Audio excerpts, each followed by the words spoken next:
મહત્વના સમાચાર સામે આવી રહ્યા છે। ખેડાના ઉમેદવાર દેવુસિંહ ચૌહાણે મતદાન કર્યું। મતદાન પહેલા શ્રી રામજી મંદિર નડિયાદ ખાતે તેમણે દર્શન કર્યા અને દર્શન બાદ તેમણે પરિવાર સાથે મતદાન કર્યું।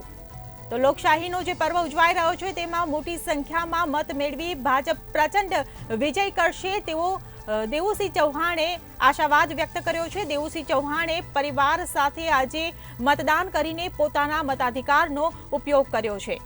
ખેડાના ઉમેદવાર છે દેવુસિંહ ચૌહાણ, ત્યારે દેવુસિંહ ચૌહાણે આજે મતદાન કર્યું છે। મતદાન કરતા પહેલા તેમણે શ્રી રામજી મંદિર નડિયાદ ખાતે પહેલા તો દર્શન કર્યા અને દર્શન બાદ તેઓ પરિવાર સાથે મતદાન બૂથ પર પહોંચ્યા હતા અને ત્યાં તેમણે પોતાના મતાધિકારનો ઉપયોગ કર્યો છે, મતદાન કર્યું છે। ત્યારે મોટી સંખ્યામાં મત મેળવીને ભાજપ પ્રચંડ જીત હાંસલ કરે તેવો તેમણે આશાવાદ પણ વ્યક્ત કર્યો છે। સાથે જ આપ સ્ક્રીનમાં જોઈ રહ્યા છો ધારાસભ્ય पंकज देसाई पण साथे उपस्थित था।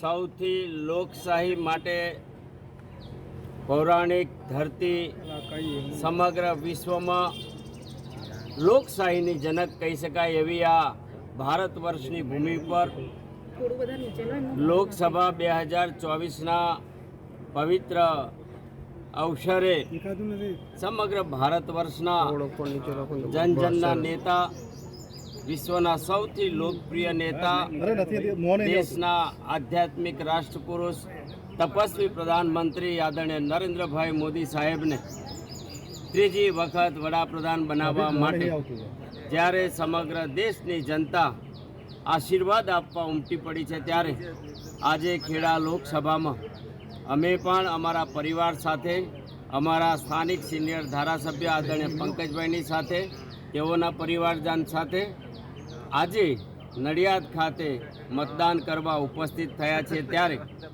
विकसित भारतना संकल्प साथे छेल्ला 10 वर्षथी देश में एक प्रकारे ट्राइड अने टेस्टेड सरकार चाली छे, त्यारे आवनारा 25 वर्ष में 2047 में भारत पोतानुं शताब्दी पर्व उजवे त्यारे विकसित भारतनी हरोड़ में ऊभुं रहे, भारत सिरमौर राष्ट्र बने ए माटे आप सौ मोटी संख्या में मतदान करो।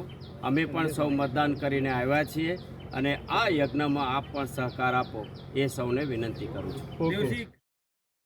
देवुसिंह चौहाणे मतदान कर्युं छे। शताब्दी पर्व उजवવાનો विश्वास તેમણે વ્યક્ત કર્યો છે। મોટી સંખ્યામાં લોકો મતદાન કરે તેવી લોકોને પણ અપીલ કરી છે।